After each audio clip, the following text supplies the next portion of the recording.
नमस्कार मित्रांनो, घरोघरी मातीच्या चुली या मालिकेमध्ये आपलं स्वागत आहे. आता सगळ्याच त्याच्या रूम मध्ये झोपायला गेलेले असतात. जानकी, ऐश्वर्या, अवंतिका तिघीच हॉलमध्ये असतात. जानकी म्हणते, अवंतिका, ऐश्वर्या, मी काय सांगते आता पटकन ऐका. भाऊजी आणि शर्वरी वंश आता बराच वेळ झोपे जाणार, ते काय उठत नसतात. त्या दरम्यान आपल्याला काम करायचंय, पटकन सगळी तयारी करा.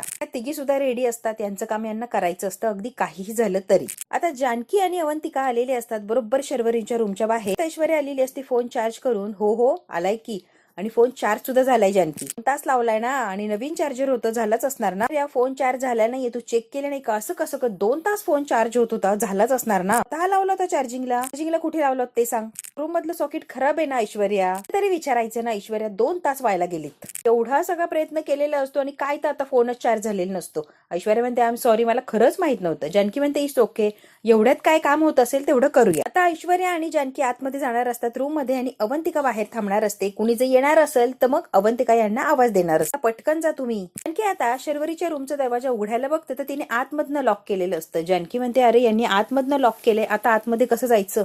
यांनी एवढे प्रयत्न करून शेवटी हाताला काही चालेल नसतं. म्हणते, पिनेनं उघड, पिनेनं बरोबर उघडेल. आता जानकी बरोबर पिन लावून ते उघडण्याचा प्रयत्न करत असते. बरोबर जानकीने चोरासारखा दरवाजा उघडलेला असतो, फक्त पिन टच केलं त्याचं लॉक उघडलेलं असतं. आता जानकी आणि ऐश्वर्या आतमध्ये जात असतात आणि अवंतिका बाहेरच यांच्यावर लक्ष ठेवून असते. कोणी आलं तर यांना बोलवायचं. आता या हळूहळू आतमध्ये चाललेले असतात. की म्हणते, ऐश्वर्या, यांना हात लावल्यावर ह्या उठायचं तर नाही ना? याचं उठून बसलं तर अवघड होऊन बसायचा. की डोंट वरी, चांगलीच पावडर टाकली त्यांच्या दुधामध्ये, नाही उठणार.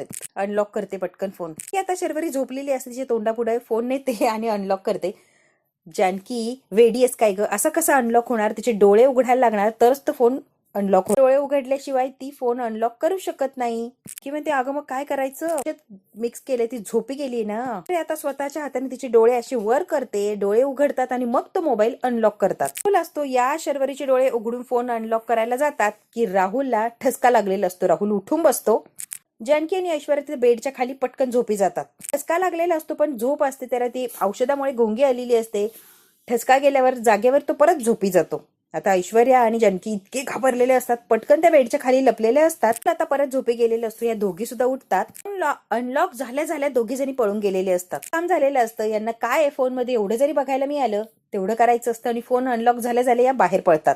तेच तू दरवेळेला काय शर्वरीचे डोळे उघडणार आहोत का? फोनचा लॉक तर बदलते, हवं तेव्हा फोन आपण अनलॉक करू शकतोय. चला आता पटापट आपल्याला जे हवंय ते बघूया. आणखी म्हणते, किती हुशार आहेस ग ऐश्वर्या तू. वा, तुला आत्ता कळालं? नव्यानेच कळलं ग पॉझिटिव्ह. रात्री ती गिन्ना गंमत सुचत असते. ते का तू जाऊन झोप बरं, सकाळपासून तुझी दगदग झालीये. बघू आम्ही काय होतं काय नाही, सकाळी तुला सांगू. आता सध्या तू आराम कर. दोघे जणी आता फोन घेऊन गेलेले असतात आणि अवंतिकाला झोपायला पाठवून देतात. ऐश्वर्या आणि जानकी आता किचन मध्ये येतात. परत तो फोन चार्जिंगला लावलेला असतो आणि आता त्या बघणार असतात नेमकी काय त्या फोन मध्ये आहे. पण फोन हा पूर्णपणे डेड झाल्यामुळे जो चार्ज व्हायला त्रास देत असतो. लवकर काय तो चार्ज होत नसतो. त्यांना खूप वेळ वाट बघायला लागते. विक्रांत भाऊजी आणि नानांचं बोलणं झालं. फोन जेव्हा ते अनलॉक करतात तेव्हा लगेच मेसेज मध्ये घुसलेली असते जानकी, आणि मेसेज बघायला लागते तर विक्रांत भाऊजी आणि नाना खूप वेळेला बोललेले असतात, आणि त्या मेसेजमध्ये फक्त शर्वरीचाच उल्लेख केलेला असतो आणि शर्वरीच्या बाबतीतच बोललेले असतात. आता तुम्ही लगेच बेंगलोरला या, फार महत्वाचं काम आहे. हाताबाहेर गेली आणि त्यासाठी तुम्हाला इथपर्यंत येणं फार गरजेचं आहे. फसवलंय मला आणि माझ्या नावावर घेऊन सगळे पैसे तिने उधळलेत. पुढे यांनी हा मेसेज वाचला की लगेच लाईट गेलेली असते. जानकी म्हणते, आत्ता लाईटला जायचं होतं का? ओ गॉड, बघ ना ग ऐश्वर्या, कशी लाईट मध्येच गेलीये. आता यांनी एकच मेसेज वाचला की लगेच लाईट गेलेली असते. त्यांनी अगदी डिटेलमध्ये सगळं नानांना पाठवलेलं असतं. शर्वरीचं राहुल नावाच्या मुलाबरोबर अफेअर चालू आहे, माझा मित्र आहे तर ती फसवतीये मला, सगळा पैसा माझा लुबाडला आणि माझ्यावर कर्ज करून ठेवले, अजून सुद्धा तिला पैसा हवाच आहे. विक्रांतने नानाला सगळं डिटेलमध्ये शर्वरीची माहिती दिलेली असते. त्यामुळे नानांना शर्वरी तिथे यायच्या आधीच सगळ्या गोष्टी माहिती असतात. शर्वरीने जे काय केलंय त्याबद्दल तिने माझी माफी मागितली आणि या वेळेला तिला मी माफ सुद्धा केले, कारण चूक झालीये, ठीक आहे, मी तिला माफ करतोय. तिला काहीच बोलायला जाऊ नका, मी एका नवीन आयुष्याची सुरुवात करू. पण ते शर्वरी आणि विक्रांत मध्ये जे काय घडायचं सगळं अगदी मित्रासारखं नानाला प्रत्येक वेळेला मेसेज करून सगळं सांगितलेलं असतं. तुम्हाला भेटायला येऊ 17 तारखेला, मग आल्यावर आपण बोलूच या. तिकिटावर सुद्धा 30 तारीख होती. तेव्हा लगेच जानकी म्हणते, अगं ती आणि ही तारीख तर मॅच होतीये, आणि पुढे मेसेज केलेला असतो की तुम्हाला काही माहिती असं दाखवू नका, अगदी नॉर्मल आहे, सगळं असंच दाखवा. वाईस तिला वाईट वाटेल, ती चुकली आहे, पण मी तिला माफ केलंय. तुमच्याकडे मला पैसे देण्यासाठी पैसे मागणार आहे नाना, टेन्शन घेऊ नका, सगळे पैसे मी मॅनेज करीन, तुम्ही पैसे द्यायची गरज नाहीये. माझा संसार सुखाचा करायचा आहे, त्यामुळे सगळं काही मी ऍडजस्ट करीन. म्हणते ऐश्वर्या, याचाच अर्थ विक्रांत भाऊजींनी नानांकडे पैसे मागितलेच नव्हते. शर्वरी मनानेच सांगत होती की मला पैसे हवेत. सांगितलं होतं की पैसे देऊ नका, आणि जर शर्वरीला पैसे दिले तर बघा. भाऊजींनी नानांना सगळं सांगितलं होतं, ती अशी अशी करतीये किंवा तिला पैसे लागले तर देऊ नका, कारण ती पैसे फक्त उधळतीये. विक्रांत भाऊजींनी राहुलचं अफेअर आहे म्हणून सांगितलं होतं, आणि नंतर मोठ्या मनाने माफही केलं होतं, आणि उलट नानांना सांगितलं की तुम्ही काही विचारायला सुद्धा जाऊ नका. चांगल्या मोठ्या मनाचा माणूस मग त्याची अशी अवस्था का केली असेल या शर्वरीने? भाऊजी नानांचा खून करणं इम्पॉसिबल आहे, हे पटतच नाहीये मला. म्हणते एवढं सगळं शेअर केलंय, नानांचा खून करणं शक्यच नाहीये. जर सगळं नानांना माहितीये तर खून करायचं काय वेळ आहे? की म्हणते काहीतरी गडबड आहे ऐश्वर्या, काहीतरी गडबड. मेसेज वगैरे बघत असतात तेवढ्यात काय फोन संपलेला असतो, चार्जिंगच गेलेली असते त्याची. आता जेव्हा लाईट येईल तेव्हा चार्ज होणार, तेव्हा काय यांना बोलायला मिळणार. ऐश्वर्या म्हणते आता काय करायचं, फोन तर डेड झालाय. जानकी म्हणते इट्स ओके, टेन्शन घेऊ नको तू, एवढं तर कळलंय ना विक्रांत भाऊजींनी नानांना मारलं नाहीये. नाना आणि विक्रांत भाऊजी मध्ये शेवटपर्यंत बोलणं चाललं होतं, आणि शर्वरीचे काय पराक्रम आहे सगळं काही नानांनी त्यांना सांगितलं होतं. त्यामुळे विक्रांत भाऊजी नानांना मारणं इम्पॉसिबल आहे. म्हणजे जे काही शर्वरी सांगते ते सगळं खोटं आहे. शर्वरीनेच नानांना कदाचित मारलं असेल, विक्रांतने नानांना मारलेलंच नाहीये. बिचाऱ्याला फसवले, उगाच बदनाम करतीये. की आता रडकुंडीला आलेली असते त्या विक्रांत भाऊजीवर बिचाऱ्यावर उगाच डाऊट घेत होतो. त्याचा काही संबंधही नाही किंवा त्याने काही केलेलंही नाहीये ना. 17 तारखेला येतोय म्हणून 17 तारखेला येतो असं म्हटले, तिकिटावरची तारीख 17, आणि त्यानंतर विक्रांत भाऊजींनी रिप्लाय केलेलंच नाहीये, फक्त नाना मेसेजेस करत राहिले. 17 तारखेनंतर नाना आणि विक्रांत भाऊजीचे मेसेजेस कट झालेत, कॉन्टॅक्टच त्यांचं कट झाले, नुसते मेसेज इकडनं गेले, तिकडनं रिप्लाय आलेलं नाहीये. म्हणजे 17 तारखेच्या नंतर विक्रांत भाऊजींनी रिप्लाय देणं बंद केलंय. नानाच फक्त एक ते मेसेज वगैरे करत होते, विक्रांत ते काहीही रिप्लाय केलेलं नाहीये. आता जानकी आणि ऐश्वर्याच्या लक्षात येते, म्हणते याच्यावरनं तर हे स्पष्ट होतंय की शर्वरी वंश आपल्याशी खोटं बोलले आणि त्या कदाचित आपल्याला फसवतात. बरं म्हणते मी तुला म्हटलं होतं ना, शर्वरी एक्स्ट्रीम डेंजर बाई आहे, ती दिसते तशी नाहीये, महा पापी बाई आहे ती. काहीही करू शकते, कुठच्याही थराला जाऊ शकते, आणि तिला हवं ते मिळवू शकते. आणि एक्झॅक्टली तिने तेच केलंय. नवरा आणि बाप या दोघांनाही चिरडवलंय आणि स्वतः पैसा कमवण्यासाठी उभी राहिलीये. आता राहुलशी लग्न करून मजेत आहे. सगळं काही तिने अचीव केलंय, तिला जे जे हवं होतं, आणि रस्त्यातले काटे सुद्धा ती दूर करत गेलीये. जानकी आता तरी विश्वास ठेव, सगळं काही शर्वरीने केलंय, आणि बिचाऱ्या विक्रांतचं नाव ती उगाच बदनाम करते. ऐश्वर्या पहिल्यापासून म्हणत होती, आणि अगदी ते आणि तेच खरं असतं. की म्हणते ऐश्वर्या तू काय म्हणतीये ते ठीक आहे, पण माझा विश्वास बसत नाहीये. म्हणजे मी विश्वासच ठेवू शकत नाहीये की सगळं काही शर्वरी करू शकते, इतक्या खालच्या पातळीला जाऊ शकतेय, आपल्या बापाला आणि नवऱ्याला मारू शकतेय, यावर माझा विश्वासच बसत नाहीये. ऐश्वर्या म्हणते जानकी तू भोळी आहेस ना, त्यामुळे तू विश्वास ठेवू शकत नाहीये. असंच झालंय आणि असंच झालं असणारे मला गॅरंटी आहे. शर्वरी वंश निर्ढवलेली गुन्हेगार असू शकते की तिला कशाने काहीच फरक पडत नाही, फक्त तिला जे हवंय ते मिळवायचंय. शर्वरी वंश इतकी डेंजर गुन्हेगार आहे.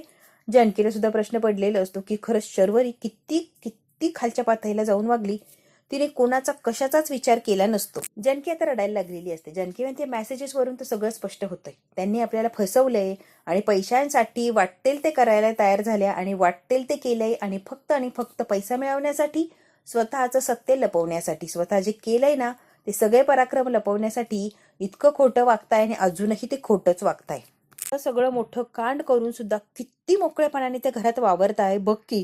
एवढं करून सुद्धा शर्वरी वंश असं दाखवतायत किती भोळे आहे, त्यांनी काहीच केलं नाही, उलट त्यांनी किती काय काय सहन केलं हे दाखवण्याचा प्रयत्न करताय. त्या किती बिचाऱ्या आहे, सगळ्यांची सिंपती घेण्याचा प्रयत्न करताय. आय डोंट बिलीव्ह दिस. ऐश्वर्या मी विश्वासच करू शकत नाहीये की शर्वरी असं काही बघू शकते. जानकी आता ऐश्वर्या जानकीच्या अंगाला हात लावते आणि तिला जरा आधार देते. जानकी जरा शांत हो, तू जर शर्वरीला नोटीस केलं तर तुला जाणवेन की ती कशी आहे. आणि मी स्वतः नोटीस केलंय, तिच्या डोळ्यामध्ये एक विक्षिप्तपणा आहे, एक विकृतपणा आहे. काहीही करायचं अगदी बिनधास्तपणे, तिला काहीही वाटत नाही, हा तिचा स्वभाव झालाय. म्हणजे घाबरायचं नाही किंवा मी काहीही करू शकते, कुणी मला पकडू शकत नाही किंवा रोकटोक करू शकत नाही, हा तिचा कदाचित स्वभाव बनलाय.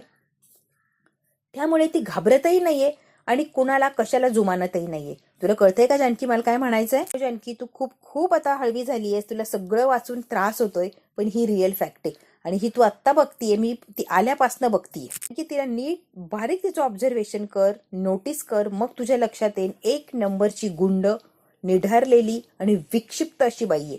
ती काहीही करू शकते, कोणत्याही थराला जाऊ शकते, फक्त आणि फक्त स्वतःला हवंय ते मिळवण्यासाठी. की म्हणते आपण खूप मोठी चूक केली ऐश्वर्या, खूप मोठी चूक. जर शर्वरी वंश गुन्हेगार असतील तर जेलमधून सुटका करून आपण आपल्या पायावर धोंडा पाडलाय आणि त्यांना बाहेर फिरण्यासाठी आपणच मोकळीक दिली. खरं तर सगळ्यात महाचूक आपण केली आहे. शर्वरी आता बाहेर आली, आता तिचा गुन्हा सिद्ध होणं किंवा तिने परत आतमध्ये जाणं इम्पॉसिबल आहे. आणि या सगळ्याला मीच जबाबदारी ऐश्वर्या, कारण मीच पुढाकार घेतला आणि त्या शर्वरीला या सगळ्यातून बाहेर काढलं.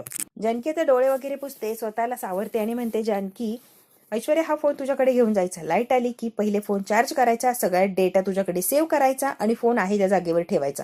कळतंय का? मग पुढे काय करायचं आपण बघूच या. सगळं करायला लागणार आणि जी चूक केली ना ती चूक आपल्याला सुधारायला लागणार आहे, अगदी काहीही झालं तरी. शर्वरी वंश गुन्हेगार असतील तर त्यांना शिक्षाही झालीच पाहिजे, कारण गुन्ह्याला माफी नाही, गुन्ह्याला शिक्षा असते. आणि शर्वरी शिक्षेच्या पात्र आहे आणि शर्वरीला शिक्षाही झालीच पाहिजे, अगदी काहीही झालं तरी. जानकी पेटून उठलेली असते आणि जानकीला साथ देत असते ती ऐश्वर्या. आता मात्र जानकी काय माघार घेत नसते आणि शर्वरीचा गुन्हाही सिद्ध करणार म्हणजे करणार, अगदी काहीही झालं तरी. दुसऱ्या दिवशी अगदी सकाळी सकाळी अगदी फ्रेश. दुसऱ्या दिवशी सकाळी आता जानकी ऋषिकेशच्या शर्टला इस्त्री करत असते, पण इस्त्री करायला तिचं मनच नसतं, तिचं काहीतरी वेगळंच चाललेलं असतं. ती म्हणते, माझ्यासमोर शर्वरीच्या विरोधात इतक्या साऱ्या गोष्टी मला माहीत झाल्यात, पण आता मी डायरेक्ट जर काही विचारायला गेले तर कबूल करणार नाहीये.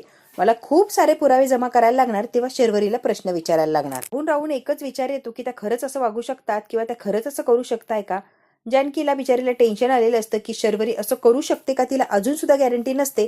आणि ती अजूनही विचार करत असते की शर्वरीने खरंच नानांचा आणि विक्रांचा खून केला असेल का. की म्हणते इतकं टोकाला जायची गरजच काय होती, कोणाचा खून वगैरे करणं याची गरजच नव्हती, त्यांनी हे का आणि कशासाठी केलंय. की म्हणते कोणत्या गोष्टीची कमतरता होती, सगळं तर होतं त्यांच्याकडे, घरदार पैसा सगळं असताना सुद्धा त्यांनी इतका घाणेरडेपणा का केला. जे जे काय हवंय ना त्यांनी भावाकडे जर मागितलं असतं, तिन्ही भावांनी अगदी हसत दिलं असतं. त्यांना हे क्रूर कृत्य करायची काही गरज नव्हती. शर्वरी वंश इतक्या घाणेरड्या का वागल्या असतील या गोष्टीचा जानकी विचार करत असते. आणि का तिने हे सगळं केलं यासाठी ती डोक्याला इतका त्रास करून घेत असते. ती इस्त्री करत असते, त्या इस्त्रीकडे सुद्धा तिचं लक्ष नसतं. तिचं काहीतरी विचाराने डोकं अगदी भनभन करत असतं आणि काम मात्र वेगळंच चाललेलं असतं. खरंच शर्वरी वंशाने प्रेम मिळवण्यासाठी खूप खूप वाईट थराला गेल्यात. त्या प्रेम मिळवण्यासाठी विक्रांत भाऊजींना मारलं आणि हे चुकीचं आहे. त्यांनी या थराला जायचंच नव्हतं. काय करावं आणि काही नाही, काही समजतच नाहीये. या सगळ्या विचारांनी डोकं अगदी भन्न झालंय, सुन्न झालंय. काय करावं आणि काय नाही काहीही कळत नाही. म्हणजे डोकं माझं काम करत नाहीये. ती इस्त्री करत असते, तिचं कुठेच काही लक्ष नसतं. आता ऋषिकेश आलेले असतात. ऋषिकेश बघतात की हे जानकीचं काय चाललंय आणि जानकीची काय अवस्था आहे. ही बंद असतं, जानकी इस्त्री करत असते, बंद बटनावरच ती इस्त्री फिरवत असते आणि डोक्यात असंख्य विचाराने काहूर माजवलेलं असतं. ऋषिकेशला कळतं की हिची जी अवस्था आहे काहीतरी सॉलिड टेन्शन आहे, म्हणूनच जानकीची ही अवस्था झाली आणि ती काहीतरी गहन विचारात आहे. तिचे लक्ष सुद्धा नाही आपण बटन चालू ठेवलंय की बंद, ती फक्त इस्त्री फिरवत असते. तिच्या लक्षातच येत नसतं आपण काय करतोय. पण ऋषिकेशने मात्र चांगलंच नोटीस केलेलं असतं की जानकीला काहीतरी सतावतंय आणि खूप भयंकर आहे, म्हणूनच जानकी अशी वेड्यापिशासारखी वागायला लागली. ते जवळ येतो, जानकी जानकी असं 2-3 वेळेला म्हणतो, पण जानकीच काही लक्षच नसतं. शेवटी तो तिच्या हाताला हात लावतो आणि म्हणतो, अगं जानकी. तेव्हा जानकी अशी डचकते. जानकी लक्ष कुठे आहे, काय चाललंय. नाही काही नाही, आहे की लक्ष. करतेस तू, हे काय इस्त्रीच करतेय मी. इस्त्री करतेस होय, बटन बंद ठेवून. आता मागे वळून बघते बटनाकडे, तेव्हा तिच्या लक्षात येतं की बटन बंद आहे. अरे देवा, ऋषिकेश बघा ना, मी इतकी गडबड केली की माझ्या लक्षातच नाही मी बटन चालू केलंय की बंद केलंय. म्हणजे गोंधळाने झालंय बरं, या लक्षात नाही राहिलं, चुकून बटन बंद राहिलं असेल, बघते मी, करते चालू. आता ऋषिकेश जानकीचा हात पकडतात. ऋषिकेश म्हणतात, मुद्दा इस्त्रीचं बटन चालू करण्याचा नाहीच आहे जानकी, तुझं लक्ष कुठे आहे, तू एवढी वेंदळ्यासारखी का करतेय, एवढा विचार कसला करतेय, तो मुद्दा आहे. इस्त्री करायची गरज नाहीये, पण तू का एवढी अशी वागतेस त्याचं उत्तर दे. कोणता असा विचार डोक्यामध्ये घुटमळतोय की इस्त्रीचं बटन बंद आहे हे सुद्धा तुला कळलं नाही, किंवा कळलं पण तुला कळालंच नाही की आपण नेमकी काय करतोय, इस्त्री करतोय की विचार करतोय. तू कशात अडकली आहे जानकी, कळेल का मला. जानकी म्हणते, नाही हो ऋषिकेश, कसलं काय, काहीही विचार नाहीये, अगदी नॉर्मल आहे सगळं आणि सगळं व्यवस्थित आहे, काही टेन्शन घेऊ नका तुम्ही. चुकून राहिलं असेल बंद, मला असं वाटलं की चालूच आहे. जानकी, मी माझ्या जानकीला चांगलंच ओळखतो, काहीही लपवण्याचा प्रयत्न करू नको. काहीतरी टेन्शन आहे, काहीतरी विचार आहेत, काय तेच जाणून घेण्याचा प्रयत्न करतोय. मला जरा सांगतीस का नेमकी काय चाललंय तुझ्या डोक्यात. तरी गडबड आहे, त्याशिवाय तू एवढी विचित्र वागू शकत नाहीये. पण काय गडबड आहे मला हेच जाणून घ्यायचंय ना, मग सांग की नेमकी काय गडबड आहे. तू कशी हरवली आणि कोणत्या विचारात हरवली जानकी, कळेल का मला. सांगते ऋषिकेश, काहीही झालेलं नाहीये, तुम्ही उगाच टेन्शन घेताय. जानकी तू मला वेड्यात काढू नको हा, तुला चांगला ओळखतो मी. त्यात महत्वाचं मी मान्यच करणार नाही की काहीच झालं नाही. काही झाल्याशिवाय माझी जानकी अशी हरवणार नाहीये, चित्त हरवून बसणार नाहीये. तुझं चित्त थाऱ्यावर नाहीये, काहीतरी वेगळं आणि विचित्र असं चाललंय. काय चाललंय तेच विचारण्याचा प्रयत्न करतोय आणि मला त्याचं उत्तर हवंय जानकी. माझ्यापासनं प्लीज काही लपवाछपी करू नको. काय चाललंय मला सांगतीस का तू? गॅसवर भांडं ठेवून गॅस सुरू करायला तेव्हाच विसरते. इस्त्री करायला घेतल्यावर इस्त्रीचं बटन चालू करायला तेव्हाच विसरते. तेव्हा तिच्या मनात कसला तरी विचार चाललेला असतो, खूप गोंधळ सुरू असतो आणि तेव्हा जानकी असं वागते. बरोबर ना जानकी? जानकी अडकलेली असते. ऋषिकेश जानकीला खूप चांगला ओळखत असतो आणि जानकीच्या मनात काय चाललंय त्याने ओळखलेलं असतं. काहीतरी आहे टेन्शनचं काम, म्हणूनच जानकी अशी विचित्रसारखी वागतीये. जानकी आता गप्प बसलेली असते, पण ऋषिकेश म्हणतो जानकी तुझ्या डोक्यात काहीतरी चाललंय, पण काय चाललंय हे कळत नाही आणि तू ते मला सांगावं अशी अपेक्षा आहे. जानकी आता गप्प अशी बसलेली असते ऋषिकेशच्या समोर की आपल्या घरात सगळं सुरळीत छान व्यवस्थित चाललंय, मग तू विचार करायचा, टेन्शन घ्यायचं कारण काय? काही कळेल का मला? तुझ्या डोक्यात नेमकी काय चाललंय, तू काय विचार करतेय, तुला काय करायचंय जानकी? सगळे आनंदी आहे, सुख शांती समाधान सगळं सगळं काही आपल्याला हवंय ते सगळं काही घडलंय. आपल्याकडे टेन्शन घ्यावं असं एकही गोष्ट नसताना तू का टेन्शन घेतेय, कशासाठी टेन्शन घेतेय हेच कळत नाहीये. जानकी काही कळेल का मला नेमकी तुझं काय चाललंय? आणि हो तुझ्याशी बोलतोय मी. सगळं छान व्यवस्थित आनंदी आनंदाकडे आपल्या घरात, मग तुझ्या चेहऱ्यावर टेन्शन का? जानकी माझ्या प्रश्नाचं उत्तर मला हवंय आणि ते तू देऊ शकतेस. सांग बरं नेमकी काय चाललंय आणि तू का वागतेस असं? तरी काय करू आता? शर्वरी बन्सनबद्दल ऋषिकेशला सांगू की नको? आणि जर सांगितलं तर ही विश्वास ठेवतील का? यांना धक्का बसेल. जानकीला सांगितलं तरी टेन्शन, नाही सांगितलं तरी टेन्शन, कारण ऋषिकेश बरोबर जर ती खोटं बोलली तर तिला करमत नसतं.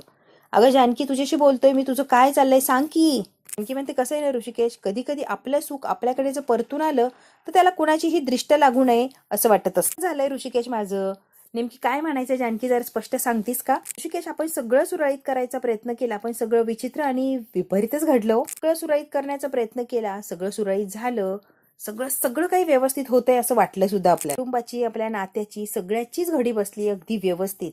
प्रत्यक्षात काहीच नाहीये ऋषिकेश, सगळं छान दिसत असलं तरी छान असं काहीच नाहीये, सगळं विचित्र आणि गोंधळून टाकणार आहे. जे काही बोलायचंय ना जरा स्पष्टपणे बोलतीस का तू? कसं बोलू आणि काय बोलू ऋषिकेश तुम्ही सांगा. स्पष्ट बोलले तर तुमचा विश्वास बसणार आहे का माझ्यावर? नाही ना. त्यापेक्षा असू द्या, जो गोंधळ चाललाय तो तसाच राहू द्या. तुम्हाला सांगण्यात काहीच अर्थ नाहीये ऋषिकेश, तुमचं टेन्शन वाढेल. त्यापेक्षा माझ्या पद्धतीने मी मॅनेज करतो. ऋषिकेश मग तू का नाही, तू काय बोलणार आहे असं की मी विश्वासच ठेवू शकणार नाही? शर्वरी बन्सबद्दल बोलायचंय मला आणि त्यावर तुम्ही विश्वास ठेवणार नाही हे सुद्धा मला माहितीच आहे. शर्वरी बन्सने कोर्टात जे काही सांगितलं सगळं खोटं आणि त्यांनी ठरवल्याप्रमाणेच कोर्टात सांगितलं. बोलते जानकी हो तुम्ही जे ऐकलं ते बरोबर आहे. शर्वरी बन्सने सगळं खोटं सांगितलंय कोर्टात, सगळ्यांना फसवलंय. सगळं आणि सगळं त्यांच्याच प्लॅनिंगचा एक भाग होता. त्यांनी जसं प्लॅनिंग केला परफेक्ट तसं तसं होत गेलं, तसं तसं त्या वागत गेल्या आणि सगळ्यांना बरोबर त्या फसवत गेल्या. सगळं सांगते, फक्त शांतपणे माझं म्हणणं ऐकून घ्यायला लागणार आहे. हायपर होऊ नका आणि चिडचिड करू नका. प्लीज प्लीज ऋषिकेश, सगळं शांतपणे ऐका, सगळ्या प्रश्नांची उत्तर आपोआप मिळतील. ऋषिकेश पासून काही लपून ठेवू शकत नसते. शेवटी जानकी जे काही आहे ते सगळं सगळं ऋषिकेशला स्पष्टपणे सांगून टाकते आणि ऋषिकेश जेव्हा हे सगळं ऐकत असतो तेव्हा त्याला शॉक बसत असतो प्रत्येक वाक्याला. हे चाललंय तरी काय आणि काय होतंय, आपण काय ऐकतोय हे विचित्र विपरीत कधी ना ऐकू अशा गोष्टी त्याला ऐकायला मिळत असतात आणि त्यामुळे त्याला इतकं टेन्शन आलेलं असतं ऋषिकेशला. अगदी डिटेलमध्ये सगळ्या गोष्टी ऋषिकेशला सांगत असते आणि इतका जबर असा धक्का बसलेला असतो या ऋषिकेशला. ऐश्वर्या येते आणि फोन चार्ज झाला म्हणून बघते, फोन चार्ज झालेला असतो, ती बटन वगैरे बंद करते आणि निघते. तेवढ्यात काय सारंग येतो. ऐश्वर्या कोणाचा आहे असं समजा, असा फोन तुमचा?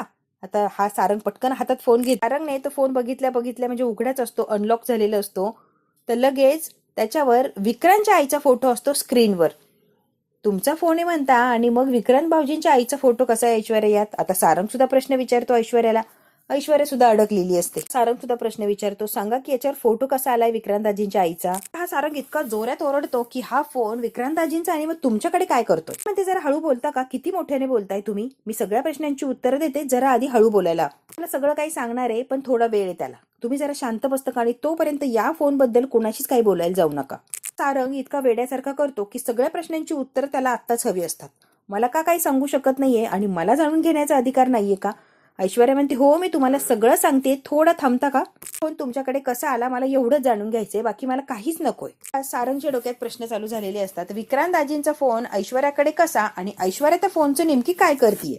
की काय चाललंय, कसं चाललंय त्याला काहीही कळत नसतं. अगदी विचित्र असं वाटायला लागलेलं असतं की मी हे समोर काय बघतोय. तर ऋषिकेशला धक्का बसलेला असतो. जानकीने सगळं सांगितलेलं असतं. ऋषिकेश उठतो आणि म्हणतो, जानकी तू काय सांगतेस हे? जानकी म्हणते, हो मी जे सांगितलंय ते अगदी तसंच घडलंय ऋषिकेश. तुमचा विश्वास बसणार नाही म्हणूनच तुम्हाला म्हटलं होतं की मी सांगत नाही. शरू प्लॅनिंग करणारी, प्लॉटिंग करणारी पोरगी नाहीये. छक्के पंजे खेळणारी नाही. साधी, सिंपल, सरळ तोंडावर काय ते रोखठोक बोलणारी पोरगी आहे.